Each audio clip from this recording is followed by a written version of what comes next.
1.5 hour or 1.5 hours, which one is correct? Or 1.5 year or 1.5 years, 1.5 month or 1.5 months, which one is correct and which one is wrong? Let's check it out.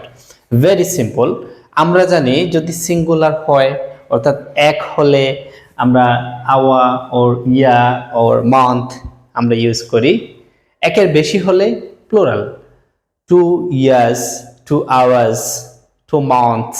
But যদি হয় 1.5, 2.5 সেক্ষেত্রে কি হবে? Very simple.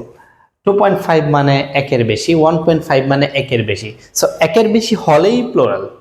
So একের বেশি হলেই hours, 1.5 hours. I waited for you 1.5 hours. আমি 1.5 ঘন্টা তোমার জন্য অপেক্ষা করেছিলাম। 1.5 years. The course was long. It took 1.5 years to complete. কোর্সটি লম্বা ছিল, এটা শেষ হতে 1.5 বছর লেগেছিল। 1.5 months, not month, months.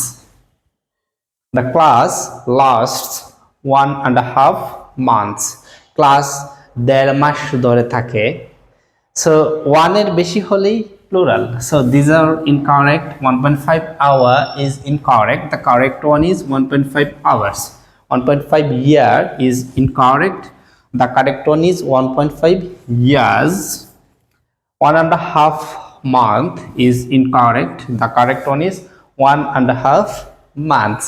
So এইরকম সুন্দর ভিডিও পেতে এই পেজ ফলো দিয়ে রাখুন এবং ভিডিওটি উপকারী মনে হলে আপনার বন্ধুদের সাথে শেয়ার করুন। Thank you for watching this video. Best of lakh.